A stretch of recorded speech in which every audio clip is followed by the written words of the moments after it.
गुरुमुखों, दीपक गुरु का वचन है, लेकर चले जो साथ, जगत अंधेरी कोठरी, कबहु न भटके पाथ।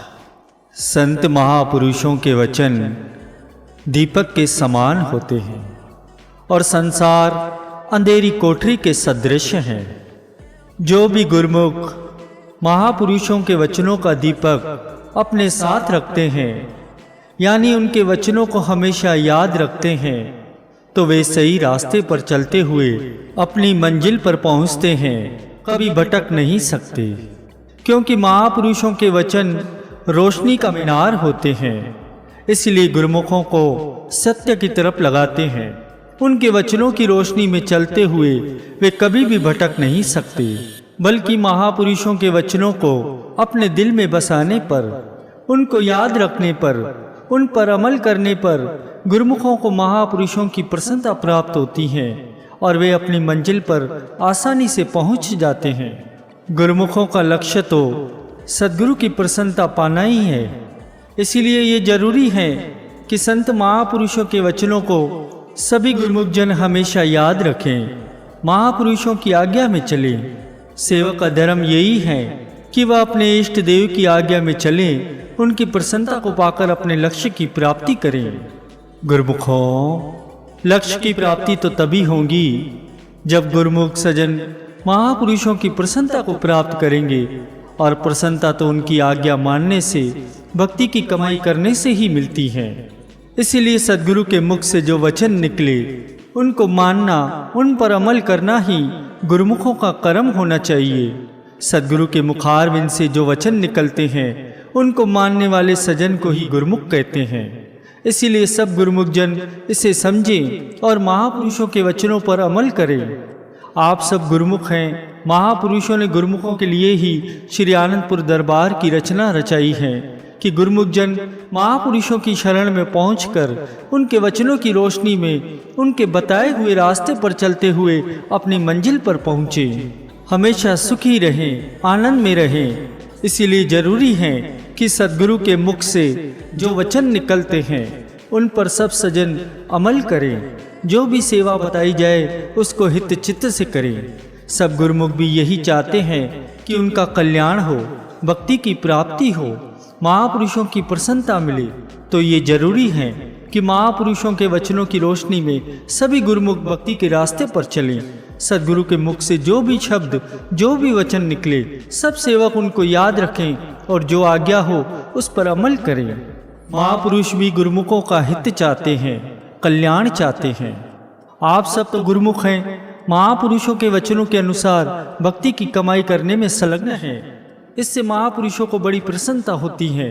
महापुरुष यही चाहते हैं कि उनके जितने भी गुरुमुख हैं वे महापुरुषों के वचनों को हमेशा याद रखें, कभी भी वचनों को भूले नहीं। तो आप सब गुरुमुख भक्ति के रास्ते पर, सही रास्ते पर चल रहे हैं, नाम जप रहे हैं। श्री गुरु महाराज जी की तरफ से जो आज्ञा हुई है, सेवा मिली हुई है, सब गुरुमुख सेवा कर रहे हैं। यह देखकर महापुरुषों को बड़ी प्रसन्नता होती है। हमारे श्री पंचम पातशाही गुरु महाराज जी ने गुरुमुखों के लिए जो 5 नियम, श्री आरती, पूजा, सिमरन, भजन, सेवा, सत्संग, दर्शन, ध्यान निर्धारित किए हैं, सब गुरुमुख जन इन नियमों की पालना कर रहे हैं। फिर भी इस बात का खास ख्याल हो कि हमारे हजूर सद्गुरु दीन दयाल जी महाराज जी ने सभी गुरुमुखों के लिए ये श्री आज्ञा फरमाई है कि ये 5 नियम रोजाना पूरा करें। श्री पंचम पातशाही गुरु महाराज जी ने और समय समय पर महापुरुषों के जो वाक्य हैं उनको सब गुरुमुख जन पूरा करें। प्रेमियों, कुदरत ने संसार की रचना रचाई, मगर ये संसार की रचना कैसी है? सब मिथ्या है, नाशवान है। मगर इसमें भी कुदरत ने सत्य और सदा रहने वाली चीज रख दी है। परंतु उसकी पहचान, उसकी समझ रखने वाले, उसकी खोज करने वाले विरले विरले गुरुमुख ही होते हैं जिनको ज्ञान की रोशनी मिल जाती है। संसार की जो रचना है इसमें जड़ पदार्थ भी हैं और चेतन भी हैं। इसमें गुण भी हैं, अवगुण भी हैं।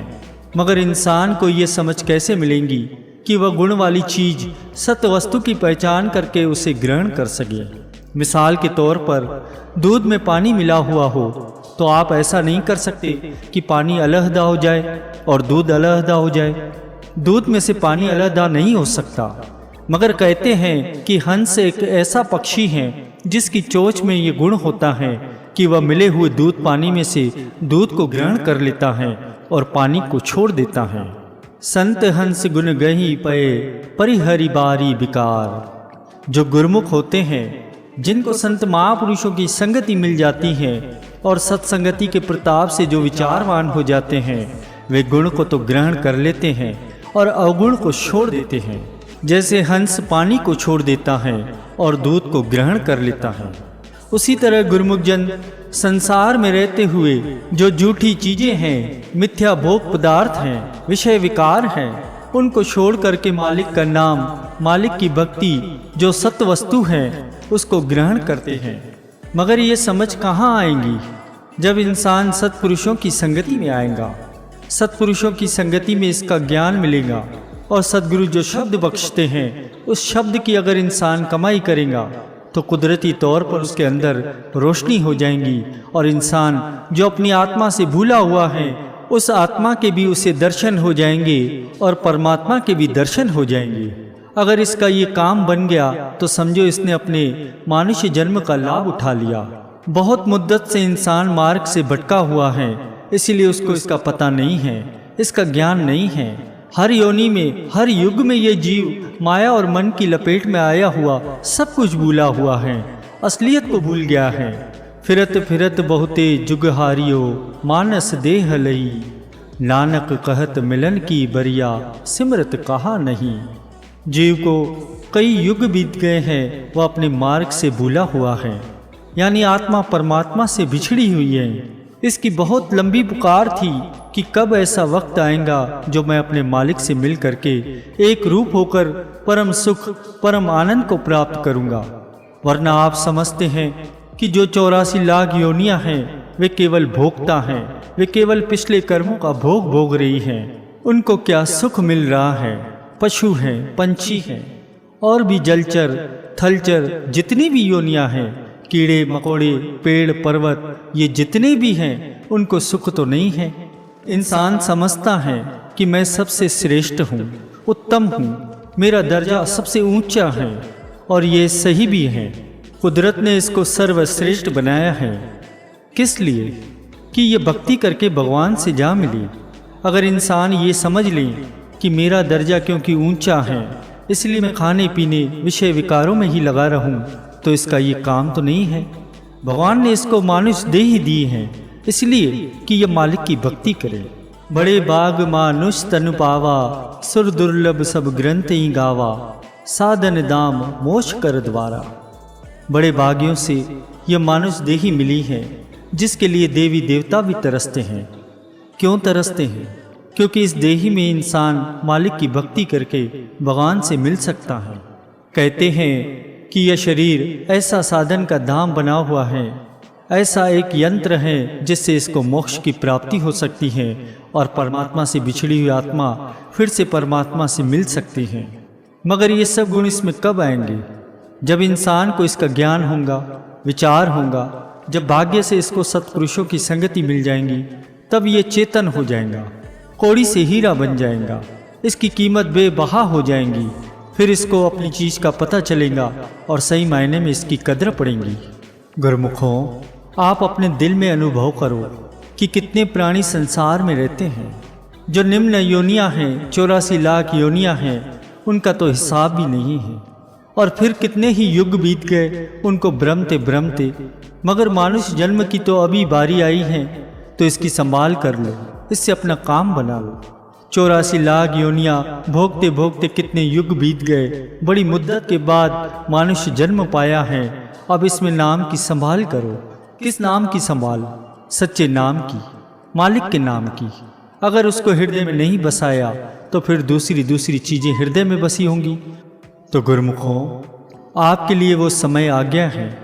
आपके बड़े भाग्य हैं जो सत्पुरुषों की संगति मिल गई है और सद्गुरु का शब्द भी प्राप्त हो गया है। बताओ, इससे बढ़कर और क्या बड़े भाग्य होंगे कि आत्मा परमात्मा से मिलने के लिए आतुर हो जाए और उसको सही रास्ता भी मिल जाए। एक आदमी अपने घर से भूला भटका होता है, वह कितने ही चक्कर लगाता है, कितना दुखी होता है, परेशान होता है।